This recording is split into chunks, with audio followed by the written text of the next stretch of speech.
2023ರಲ್ಲಿ ಕೊನೆ ಕ್ಷಣದವರೆಗೂ ಕೂಡ ನನಗೆ ಇಡೀ ಕರ್ನಾಟಕದಲ್ಲಿ 5 ವಿಧಾನಸಭಾ ಕ್ಷೇತ್ರ ಘೋಷಣೆ ಮಾಡೋದು ನಿಲ್ಲಿಸಿ ಒಂದೇ ದಿನ ಇರಲಿಕ್ಕೆ ಘೋಷಣೆ ಮಾಡಿ ಇಲ್ಲ ಟಿಕೆಟ್ ಇಲ್ಲ ಅಂತ ಹೇಳುವಂಥ ಸಂದರ್ಭ ಬಂತು. ಆ ಸಂದರ್ಭದಲ್ಲಿ ಸನ್ಮಾನ್ಯ ಕುಮಾರಣ್ಣ ಅವರು ಮತ್ತು ಈ ಕ್ಷೇತ್ರದ ಎಲ್ಲ ನನ್ನ ಪರವಾಗಿ ನಿಂತ ಎಲ್ಲ ನಮ್ಮ ಹಿರಿಯರು, ಬುದ್ಧಿಜೀವಿಗಳು, ನನ್ನ ಅಕ್ಕ ತಂಗಿ ತಾಯಂದಿರು, ಅಣ್ಣ ತಮ್ಮಂದರು, ಹಿರಿಯರು ಎಲ್ಲರೂ ಕೂಡ ನಮ್ಮ ಕಾರ್ಯಕರ್ತರು ಎಲ್ಲರೂ ಸೇರಿ ಇಲ್ಲ ನೀವು ನಿಲ್ಲೇಬೇಕು, ಸುಮ್ಮನೆ ಕೂಡೋಂಗಿಲ್ಲ ಅನ್ನುವಂಥದ್ದನ್ನು ಕೂಡ ಹೇಳಿದರು.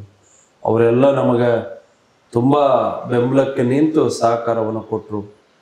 ಆವಾಗ ಕುಮಾರಣ್ಣವರು ಕೂಡ ಇಲ್ಲ ನಿಮ್ಮಂಥವರು ಇರಬೇಕು ನಮ್ಮ ಜೊತೆ ಅನ್ನುವಂಥದ್ದನ್ನು ಕೂಡ ಕರೆದು, ಇನ್ನೊಬ್ಬರಿಗೆ ಬಿ ಫಾರ್ಮ್ ಸಬ್ಮಿಟ್ ಆಗಿತ್ತು, ಅದನ್ನು ಕೂಡ ನಾಮಿನೇಷನ್ ಕೂಡ ಆಗಿತ್ತು JDS ಇಂದ ಇನ್ನೊಬ್ಬರಿಗೆ.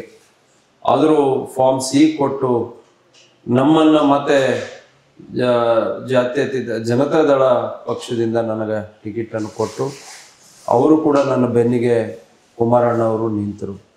ಹಾಗಾಗಿ ನಾನು 2023ರಲ್ಲಿ ಜನರ ಸೇವೆ ಮಾಡಲಿಕ್ಕೆ ಅವಕಾಶ ಸಿಕ್ತು.